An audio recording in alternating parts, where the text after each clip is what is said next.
100 முறை ரத்த தானம் வழங்கிய கொரோனா காலகட்டங்களில் பல ரத்த தான முகாம்களை நடத்திய வெற்றி மக்கள் இயக்க நிறுவன தலைவர் பாரதிய ஜனதா கட்சியின் மாநில கூட்டுறவு பிரிவு அமைப்பாளருமான டாக்டர் வெற்றி செல்வத்திற்கு ஜிப்மர் மருத்துவமனை பாராட்டு தெரிவித்துள்ளது. ஜிப்மர் மருத்துவமனை சார்பில் இரத்த தான தன்னார்வலர்கள் மற்றும் இரத்த தான முகாம் ஏற்பாட்டாளர்களுக்கு வருடம் பாராட்டி கௌரவப்படுத்துவது வழக்கம். ஆனால் கொரோனா காலகட்டங்களில் 2 வருடமாக இந்த பாராட்டு விழா நடைபெறாமல் இருந்தது. தற்பொழுது கொரோனா பரவல் முற்றிலும் குறைந்துவிட்டதால் ஜிப்மர் மருத்துவமனை இரத்த வங்கி சார்பில் பாராட்டு விழா ஜிப்மர் கருத்தரங்கில் நடைபெற்றது.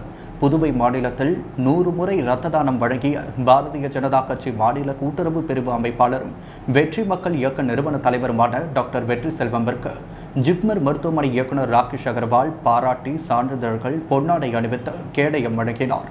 மேலும் கொரோனா காலகட்டங்களில் பல இரத்த தான முகாம்களை ஏற்பாடு செய்த வெற்றி மக்கள் இயக்கத்திற்கும் பாரதிய ஜனதா கட்சி மாநில கூட்டுறவு பிரிவுக்கும் பாராட்டு சான்றிதழ்களும் டாக்டர் வெற்றி செல்வம் தலைமையில் இயக்க நிர்வாகிகள் ஜிப்மர் மருத்துவமனை இயக்குநரிடம் பெற்றுக்கொண்டனர். இந்த பாராட்டு விழாவில் ஜிப்மர் மருத்துவமனை மருத்துவ கண்காணிப்பாளர் டாக்டர் துரைராஜன் மற்றும் புதுச்சேரி எய்ட்ஸ் கட்டுப்பாட்டு இயக்குநர் கிருஷ்ணமூர்த்தி முன்னிலை வகித்தனர். நிகழ்ச்சிகளை இரத்த வங்கி பேராசிரியர் டாக்டர் அபிஷேக், டாக்டர் குல்கர்னி மற்றும் இரத்த வங்கி பொறுப்பாளர் டாக்டர் வடிவேல், மருத்துவ பேராசிரியர்கள், மருத்துவர்கள், அதிகாரிகள், ஊழியர்கள், பாரதிய ஜனதா கட்சி கூட்டுறவு பிரிவு நிர்வாகிகள் மற்றும் வெற்றி மக்கள் இயக்க நிர்வாகிகள், இரத்த தான தன்னார்வலர்கள் உள்ளிட்டோர் கலந்து கொண்டனர். முடிவில் ஜிப்மர் இயக்குனர், பேராசிரியர்கள், மருத்துவர்கள், இரத்த வங்கி ஊழியர்கள், சுகாதார பணியாளர்கள் உள்ளிட்ட அனைவருக்கும் பாரத பிரதமர் நரேந்திர மோடி அவர்களின் கொரோனா தடுப்பூசி மக்களுக்கு செலுத்த சேவை புரிந்தமைக்கும் உன்னதமான ஆயுஷ்மான் பாரத் திட்டத்தை செயல்படுத்துவதற்கும் வெற்றி செல்வம் அனைவருக்கும் பொன்னாடை போர்த்தி கௌரவப்படுத்தி வாழ்த்தினர். ஜிப்மர் மருத்துவமனை இயக்குனர் கேட்டுக்கொண்டதற்கிணங்க 100 முறை இரத்த தானம் வழங்கிய டாக்டர் வெற்றி செல்வம் இரத்த தானம் பற்றிய விழிப்புணர்வு நிகழ்ச்சி உரையாற்றினார்.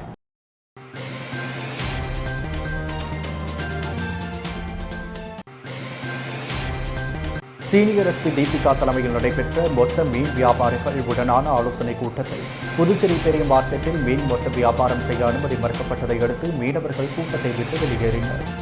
புதுச்சேரி கிழக்கு எஸ்பி அலுவலகத்தில் பெரிய மார்க்கெட் மொத்த மீன் வியாபாரிகளுடன் ஆலோசனை கூட்டம் நேற்று மாலை நடைபெற்றது. சட்டம் ஒழுங்கு சீனியர் எஸ்பி தீபிகா தலைமை தாங்கினார். எஸ்பிக்கள் மாறன், இன்ஸ்பெக்டர்கள் கண்ணன், கார்த்திகேயன், கீர்த்திவர்மன், சப் இன்ஸ்பெக்டர் சிவபிரகாசம் மற்றும் வம்பாக்கிரபாளையம், குருசுக்குப்பம், வைத்திக்குப்பம் வீடவ பஞ்சாயத்து தலைவர்கள், நிர்வாகிகள், மொத்த மீன் வியாபாரிகள் கலந்து கொண்டனர். கூட்டத்தில் அரசு உத்தரவுப்படி புதுச்சேரி பெரிய மார்க்கெட்டில் மீன் வியாபாரம் செய்யும் மொத்த மீன் விற்பனையாளர்களை கிழக்கு கடற்கரை சாலையில் உள்ள நவீன மீன் அங்காடிக்கு இடமாற்றம் செய்வது குறித்து ஆலோசிக்கப்பட்டது. ஆனால் கிழக்கு கடற்கரை சாலையில் உள்ள நவீன மீன் அங்காடிக்கு இடமாற்றம் செய்தால் சரியான முறையில் வியாபாரம் நடைபெறாது, பல்வேறு இடைஞ்சல்கள் ஏற்படும் என மீனவர்கள் தரப்பில் தெரிவிக்கப்பட்டது. திங்கட்கிழமை முதல் மொத்த வியாபாரிகள் மார்க்கெட்டுக்குள் வர அனுமதி வழங்கப்பட மாட்டாது. எனவே சட்டம் ஒழுங்கு பிரச்சனை ஏற்படாத வகையில் பார்த்துக் கொள்ள வேண்டும், இல்லாவிட்டால் உரிய நடவடிக்கை எடுக்கப்படும் என காவல் தரப்பில் கூறப்பட்டுள்ளது. இதற்கு மொத்த மீன் வியாபாரிகள் எதிர்ப்பு தெரிவித்தனர். சமரசம் ஏற்படாததால் மீனவ பஞ்சாயத்து தலைவர்கள் மீன் வியாபாரிகள் கூட்டத்திலிருந்து வெளியேறினர்.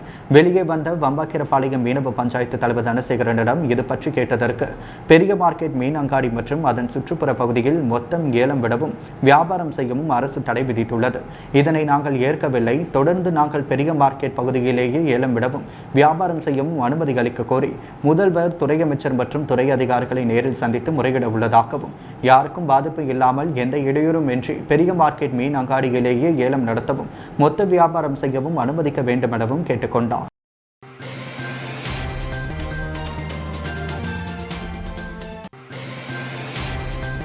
புதுச்சேரி முதலியார்பேட்டை வளர்ச்சி இயக்கம் சார்பில் ஏழை மக்களுக்கு அன்னதானம் உட்பட நலத்திட்ட உதவிகள் வழங்கப்பட்டது. இந்த நிகழ்ச்சியில் சுமார் 100க்கும் மேற்பட்ட ஏழை எளிய மக்களுக்கு அன்னதானம் உட்பட நலத்திட்ட உதவிகள் வழங்கப்பட்டது.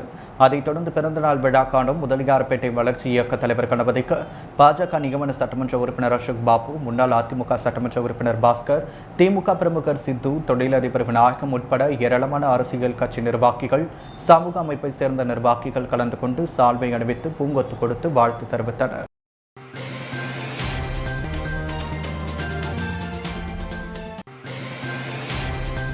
புதுவையில் ஓய்வு பெற்ற அரசு கல்லூரி ஆசிரியர்கள் சங்கம் சார்பில் ஆண்டு விழா மற்றும் மூத்த பேராசிரியர்களுக்கு விருது வழங்கும் விழா நடைபெற்றது. புதுவையில் ஓய்வு பெற்ற அரசு கல்லூரி ஆசிரியர்கள் சங்கத்தின் 4வது ஆண்டு விழா மற்றும் மூத்த பேராசிரியர்களுக்கு விருது வழங்கும் விழா காமராஜர் சாலையில் உள்ள தனியார் ஹோட்டலில் நடைபெற்றது. விழாவில் சங்க உறுப்பினர்கள் விவரங்கள் அடங்கிய உறுப்பினர் விவர புத்தகம் வெளியிடப்பட்டது. மேலும் 70 வயதை கடைந்த மூத்த பேராசிரியர்களுக்கு சால்வை அணிவித்தும் நினைவு பரிசு வழங்கியும் சிறப்பு செய்யப்பட்டது. விழாவிற்கு சங்கத்தின் ஆலோசகர் பேராசிரியர் ராஜன் தலைமை தாங்கினார். சங்கத்தின் தலைவர் பேராசிரியர் சூளை மலைசாமி அனைவரையும் வரவேற்க செயலாளர் பேராசிரியர் சிவகுமார் ஆண்டறிக்கை வாசித்தார். பொருளாளர் பேராசிரியர் வேலாயுதம் கணக்கு தணிக்கை அறிக்கையை சமர்ப்பித்தார். தொடர்ந்து அகில இந்திய ஓய்வு பெற்ற பல்கலைக்கழகம் மற்றும் கல்லூரி ஆசிரியர் சங்கங்களின் கூட்டமைப்பு பொதுச் செயலாளர் பேராசிரியர் பார்த்தசாரதி தலைமை விருந்தினராக கலந்து கொண்டு சிறப்புரையாற்றினார். கூட்டமைப்பின் தென்மண்டல செயலாளர் பேராசிரியர் சுவாமிநாதன், தமிழ்நாடு ஓய்வு பெற்ற ஆசிரியர் சங்க பொறுப்பாளர் பேராசிரியர் உஷா குந்தம் ஆகியோர் வாழ்த்து வழங்கினர்.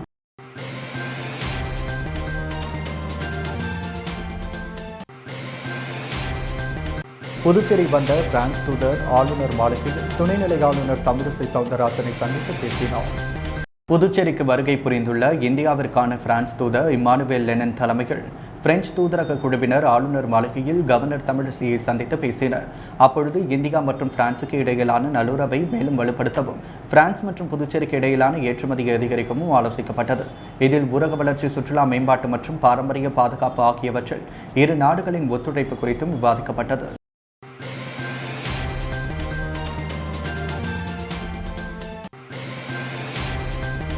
இனி விரிவான செய்திகள்.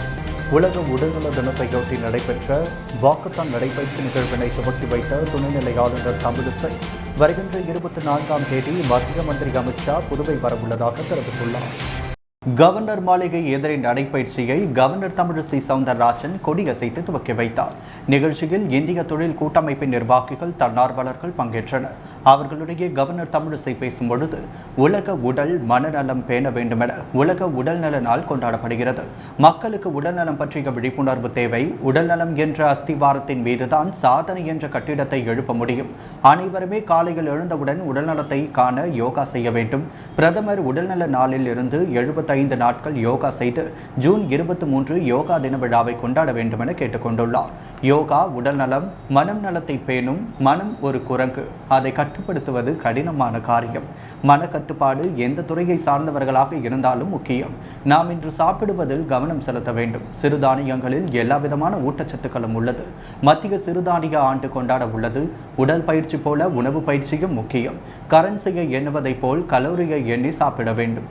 விஞ்ஞான பூர்வமாக நம் உடலை பாதுகாக்க வேண்டும் என இன்று சபதம் ஏற்க வேண்டும். சக்தியை அதிகரித்தால் 24 மணி நேரத்தை 48 மணி நேரமாக்கி உழைக்கலாம் என்றார். மேலும் அவர் கூறுகையில், பிரதமர் உள்துறை மந்திரியை சந்தித்ததில் மகிழ்ச்சி. இருவரும் புதுவை மீது மிகுந்த அக்கறை கொண்டுள்ளனர். பிரதமர் புதுவை வளர்ச்சிக்காக பக்கபலமாக இருப்பதாக உறுதியளித்துள்ளதாகவும் தெரிவித்துள்ளார். இன்னும் சில காலம் கைகளை கழுவுவது, முகக்கவசம் அணிவதை பின்பற்ற வேண்டும் என தெரிவித்துள்ளார்.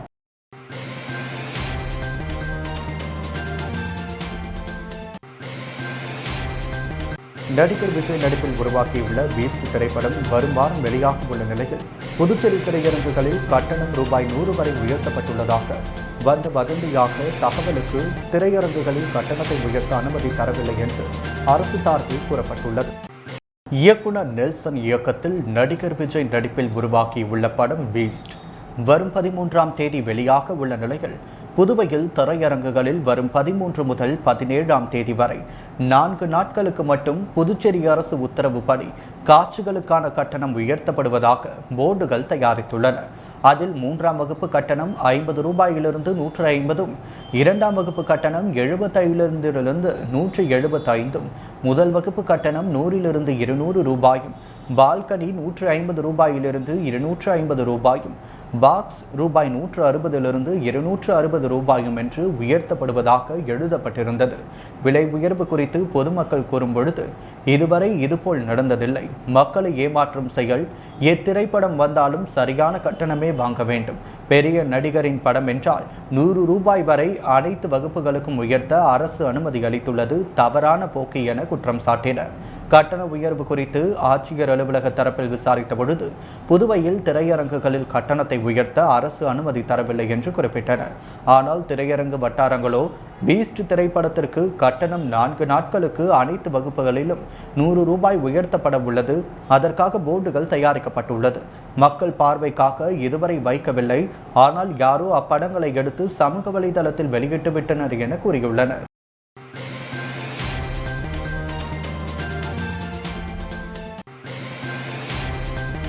விழுப்புரம் மாவட்டம் கோட்டக்குப்பத்தில் பல்வேறு வழக்குகள் நிலுவையில் உள்ள பிரபல ஓரினச் சேர்க்கையாளர் மர்ம நபர்களால் வெட்டி கொலை செய்யப்பட்டார். இதுகுறித்து காவல்துறையினர் விசாரணை மேற்கொண்டு வருகின்றனர். கடந்த 2020ஆம் ஆண்டு விழுப்புரம் மாவட்டத்தையே உலுக்கியது 13 வயது சிறுவன் தேவன்ராஜ் என்பவனை ஓரினச் சேர்க்கை செய்ய கட்டாயப்படுத்தி ஓரினச் சேர்க்கை செய்து அவனை கொன்று புதைத்த சம்பவம் அனைவரின் மத்தியில் பெரும் பரபரப்பை ஏற்படுத்தியது. போலீசார் விசாரணையில் மரக்காணம் அடுத்த நொச்சிக்குப்பம் பகுதியைச் சேர்ந்தவர் கலைமணி. இவரது மகன் அபினேஷ் தேவன்ராஜை ஒருங்கிணை சேர்க்கைக்காக செய்து கொன்று புதைத்தது தெரிய வந்தது.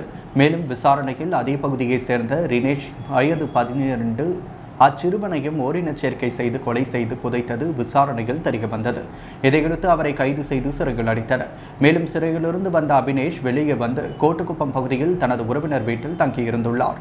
இந்த நிலையில் திருட்டு, வழிப்பறி உள்ளிட்ட வழக்குகளும் அவர் மீது நிலுவையில் உள்ளது குறிப்பிடத்தக்கது. இந்த நிலையில் நேற்றிரவு அடையாளம் தெரியாத மர்ம நபர்களால் அபினேஷ் வெட்டி படுகொலை செய்யப்பட்டு கிடந்துள்ளார். தகவல் அறிந்து வந்த கோட்டக்குப்பம் போலீசார் பிரேதத்தை கைப்பற்றி உடற்கூறு ஆய்வுக்காக புதுச்சேரி தனியார் மருத்துவமனைக்கு அனுப்பி வைத்தனர். மேலும் ஓரினச் சேர்க்கையில் ஈடுபட்டு வந்த அபினேஷ் வெட்டி படுகொலை செய்யப்பட்ட சம்பவம் அப்பகுதியில் பெரும் பரபரப்பை ஏற்படுத்தியுள்ளது.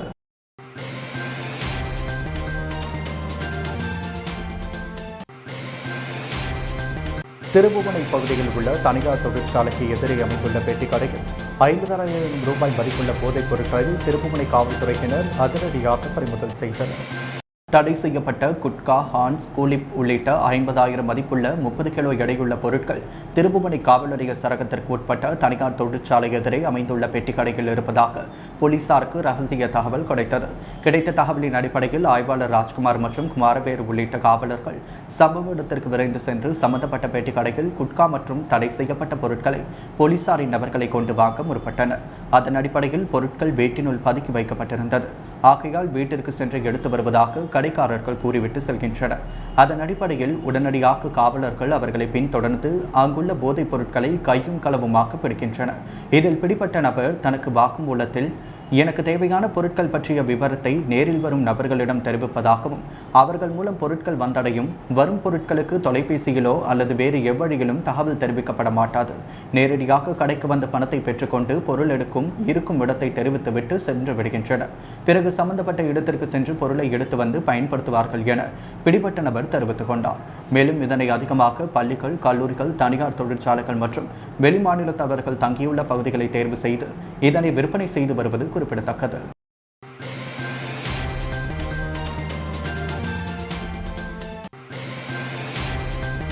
மின்கட்டண உயர்வு மற்றும் பெட்ரோல் விலை உயர்வை கண்டித்து மக்கள் நீதி மய்யம் சார்பில் சிலிண்டருக்கு சகப்பாடை கட்டி நூதன போராட்டம் நடைபெற்றது. பெட்ரோல், டீசல், சமையல் எரிவாயு மற்றும் மின்கட்டண உயர்வை கண்டித்து புதுச்சேரி மக்கள் நீதி மய்யம் சார்பில் கண்டன ஆர்ப்பாட்டம் சுதேசிமல் அருகே நடைபெற்றது. மாநில பொதுச் செயலாளர் சந்திரமோகன் தலைமையில் நடைபெற்ற ஆர்ப்பாட்டத்தில் புறநகர் பகுதி செயலாளர் முருகேசன், மாநில செயலாளர் ஹரிகிருஷ்ணன், சக்திவேல், ராம ஐயப்பன் ஆகியோர் முன்னிலை வகித்தனர். ஆர்ப்பாட்டத்தில் மத்திய மாநில அரசுகளை கண்டித்து விறகு அடுப்பில் சமையல் செய்தும் கேஸ் சிலிண்டருக்கு பாடை கட்டி மாலை அணிவித்து நூதன போராட்டம் நடைபெற்றது. இதில் தொகுதி செயலாளர் சக்திவேல், பட்டுரோஸ், சங்கர், சரவணன் உட்பட 100க்கும் மேற்பட்ட மக்கள் நீதி மையத்தினர் கலந்து கொண்டு மத்திய மாநில அரசுகளை கண்டித்து கோஷங்களை எழுப்பினர்.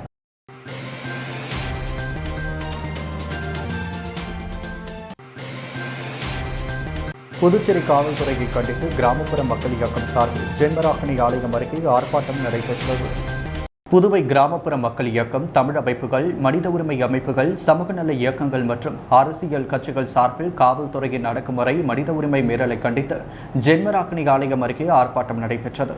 ஆர்ப்பாட்டத்திற்கு தலைவர் ஆறுமுகம் தலைமை தாங்கினார். பொதுச் செயலாளர் இளவரசன், அமைப்பு செயலாளர் சரவணன் ஆகியோர் முன்னிலை வகித்தனர். நிறுவன தலைவர் சந்திரசேகரன் கண்டன உரையாற்றினார். சமங்குடி மக்கள் இயக்க மாநில தலைவர் ராஜன், தேசிய ஜனசேனா தலைவர் ஜனார்த்தனன் உள்ளிட்டோர் உரையாற்றினர்.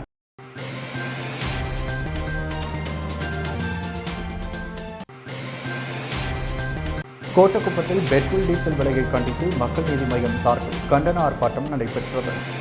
தமிழகத்தில் நாளுக்கு நாள் பெட்ரோல் டீசல் மற்றும் காசு விலை உயர்ந்து கொண்டே செல்கிறது என கண்டித்து பல்வேறு கட்சியினர் பல்வேறு இடங்களில் போராட்டம் நடத்தி வருகின்ற நிலையில் விழுப்புரம் மாவட்டம் மக்கள் நீதி மய்யம் கட்சி சார்பில் கோட்டக்குப்பம் நகராட்சி அலுவலகம் எதிரே விலை உயர்வை கண்டித்து பெட்ரோல் மற்றும் சிலிண்டருக்கு மாலை அணிவித்து போராட்டம் நடத்தினர். போராட்டத்திற்கு மாநில செயலாளர் ஸ்ரீபதி மற்றும் மாவட்ட செயலாளர் சந்தோஷ் தலைமையில் கட்சி நிர்வாகிகள் கலந்து கொண்டனர்.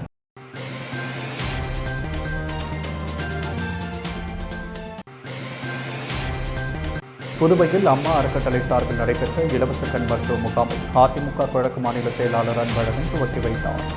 புதுச்சேரி அம்மா அறக்கட்டளை ஜோதி கண் பராமரிப்பு மையம் ரோட்டரி கிளப் புதுச்சேரி மெரினாவுடன் இணைந்து உப்பளம் தொகுதி மக்களுக்கான மாபெரும் இலவச கண் மருத்துவ முகாமை உப்பளம் இந்திரா காந்தி விளையாட்டு அரங்கில் நடத்தியது. முகாமை தொகுதியின் முன்னாள் சட்டமன்ற உறுப்பினரும் அதிமுக கிழக்கு மாநில செயலாளருமான அன்பழகன் துவக்கி வைத்தார். முகாமில் 500க்கும் மேற்பட்ட பொதுமக்கள் கலந்து கொண்டு தங்களது கண்களை பரிசோதனை செய்து கொண்டு மருத்துவ ஆலோசனை பெற்று சென்றனர்.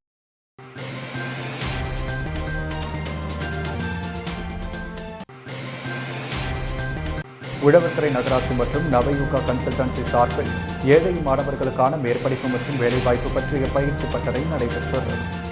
உழவர்கரை நகராட்சி மற்றும் நவயோகா கன்சல்டன்சி சர்வீஸ் இணைந்து நடத்தி வரும் உழவர்கரை நகராட்சி நகர வாழ்வாதார மையம் மூலம் புதுச்சேரி நகர்ப்புற ஏழை மாணவர்களுக்கான மேற்படிப்பு மற்றும் வேலைவாய்ப்பு பற்றிய வழிகாட்டல் மற்றும் பயிற்சி பட்டறை நவீன சுகாதார மீன் வளாகத்தில் உள்ள நகர வாழ்வாதார மையத்தில் நடைபெற்றது. இந்த பயிற்சியில் மாணவர்கள் தங்களது மேற்கல்வியை எவ்வாறு தேர்ந்தெடுக்க வேண்டும், வேலைவாய்ப்பு தேடி செல்லும் பொழுது நிறுவனங்களில் என்னென்ன திறமை எதிர்பார்க்கின்றன, நேர்காணலின் பொழுது எவ்வாறு நடந்து கொள்ள வேண்டும் என்பன பற்றிய பல்வேறு விளக்கப்பாடம் வழங்கப்பட்டது. இதில் சிறப்பு விருந்தினராக உழவர்கரை நகராட்சி ஆணையர் சுரேஷ் ராஜ் கலந்து கொண்டு பயிற்சி பட்டறையை துவக்கி வைத்து மாணவர்களுடன் கலந்துரையாடினார்.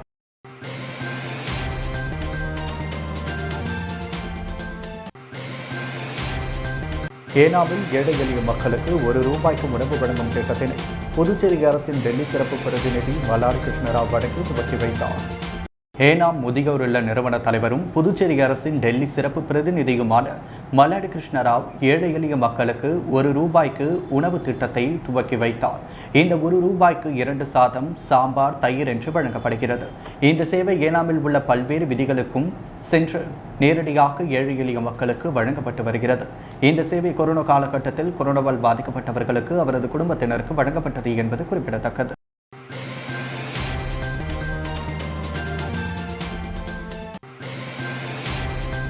மடுகரை அடுத்த தாதம்பாளையம் கிராமத்தில் ஆரணி பெரிய பாளையத்தம்மன் ஆலய வருடாந்திர பிரம்மோற்சவ விழா வெகு சிறப்பாக நடைபெற்றது. மடுகரை அடுத்துள்ள விழுப்புரம் மாவட்டம் சாதம்பாளையம் கிராமத்தில் பிரசித்தி பெற்ற ஆரணி பெரிய பாளையத்தம்மன் ஆலயம் உள்ளது. இவ்வாலயத்தில் வருடாந்திர பிரம்மோற்சவ விழா நேற்று முன்தினம் கொடியேற்றத்துடன் துவங்கியது. தொடர்ந்து 9 நாட்கள் நடைபெறும் விழாவில் நேற்று அம்மனுக்கு சிறப்பு அபிஷேகமும் ஆராதனைகளும் நடைபெற்றது. அதைத் தொடர்ந்து இரவு சிறப்பு அலங்காரத்தில் அம்மன் வீதி உலா நடைபெற்றது. இதில் ஏராளமான பக்தர்கள் கலந்து கொண்டு சுவாமி தரிசனம் செய்தனர்.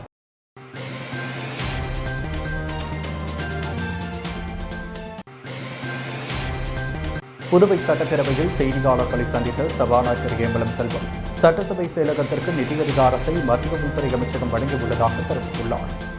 புதுவை சட்டப்பேரவையில் செய்தியாளர்களை சந்தித்த சபாநாயகர் ஏம்பலம் செல்வம் புதுவை சட்டப்பேரவையின் செயலருக்கு கடந்த 1981ஆம் ஆண்டு மத்திய உள்துறை அமைச்சகம் துறை தலைவருக்கான நிதி அதிகாரங்களை பயன்படுத்துவதற்கான ஆணையை வழங்கியிருந்தது. இதுநாள் வரை புதுவை சட்டப்பேரவை செயலகத்தால் அந்த ஆணை நடைமுறைப்படுத்தப்படவில்லை. இது தனது கவனத்திற்கு கொண்டு வரப்பட்டது. இதையடுத்து கடந்த பிப்ரவரி 10ஆம் தேதி தலைமை செயலர், நிதி செயலர், சட்டத்துறை செயலர் மற்றும் அதிகாரிகளுடன் ஆலோசனை நடத்தினார். தொடர்ச்சியாக கோப்பு தயாரிக்கப்பட்டு நிதித்துறைக்கு அனுப்பப்பட்டது. இதன் மேல் நடவடிக்கையாக தலைமை செயலர், நிதித்துறை செயலருடன் கடந்த 7ஆம் தேதி கலந்துரையாடினர். அதன் தொடர்ச்சியாக மத்திய உள்துறை அமைச்சகம் வழங்கிய ஆணைப்படி புதுவை சட்டப்பேரவை செயலர், துறை தலைவர் நிதி ஆதாரங்களை பயன்படுத்தலாம் என முடிவெடுக்கப்பட்டு அந்த ஆணையை நடைமுறைப்படுத்த முடிவெடுக்கப்பட்டது. இதற்கான புதிய அரசாணை வெளியிடப்பட்டது. தமிழ் புத்தாண்டு முதல் நிதி தொடர்பான கோப்புகளை தலைமை செயலகம் நிதி செயலகத்திற்கு அனுப்பாமல் சட்டப்பேரவை செயலகத்திலேயே செயல்படுத்தப்படும். இதனால் கால விரயம் தவிர்க்கப்படும். புதிய நடைமுறையில் நிதி ஆணைகள், விதிகள் அனைத்தும் தவறாமல் பின்பற்றப்படும் எனவும் தெரிவித்துள்ளார்.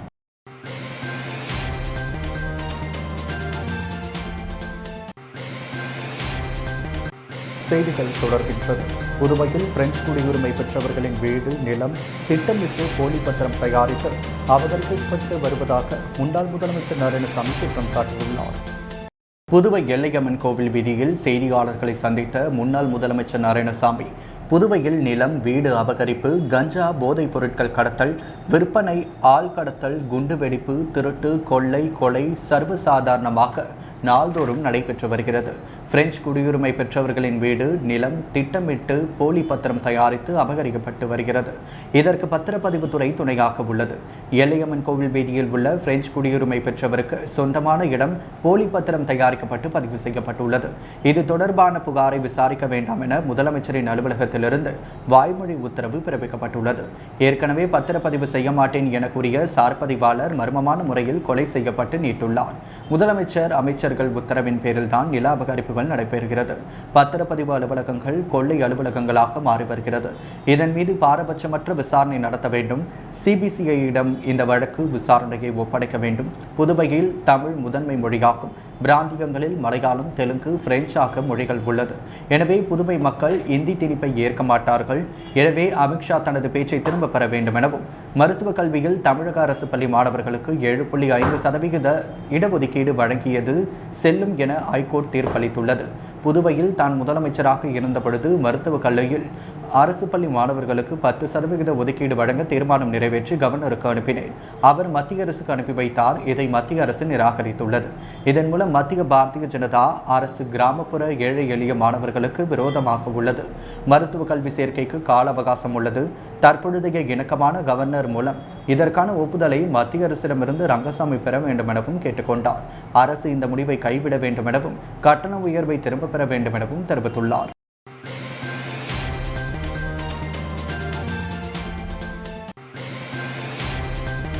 நெட்டப்பாக்கம் பகுதியைச் சேர்ந்த 150க்கும் மேற்பட்ட முதியோர்களுக்கு மாதாந்திர உதவித்தொகை வழங்கும் நிகழ்ச்சி துணை சபாநாயகர் ராஜவேலு தலைமையில் நடைபெற்றது. புதுச்சேரி மாநிலம் நெட்டப்பாக்கம் தொகுதியைச் சேர்ந்த பல்வேறு கிராமத்தினருக்கு முதியோர் உதவித்தொகை வேண்டி விண்ணப்பங்கள் பெறப்பட்டிருந்தது. இதில் தகுதி பெற்ற அனைவருக்கும் மகளிர் மேம்பாட்டுத்துறை மூலமாக மாதாந்திர உதவித்தொகை வழங்க ஏற்பாடு செய்யப்பட்டது. இதையடுத்து நெட்டப்பாக்கம் தொகுதியைச் சேர்ந்த சுமார் 150க்கும் மேற்பட்ட முதியவர்களுக்கு துணை சபாநாயகர் ராஜவேலு தலைமையில் உதவித்தொகை வழங்கும் நிகழ்ச்சி நடைபெற்றது. இதில் மகளிர் மேம்பாட்டுத்துறை அதிகாரி, துணை இயக்குநர் வடிவேலு மற்றும் மகளிர் மேம்பாட்டுத்துறை ஊழியர்கள், என்ஆர் காங்கிரஸ் கட்சி நிர்வாகிகள், ஊர் பொதுமக்கள் கலந்து கொண்டனர்.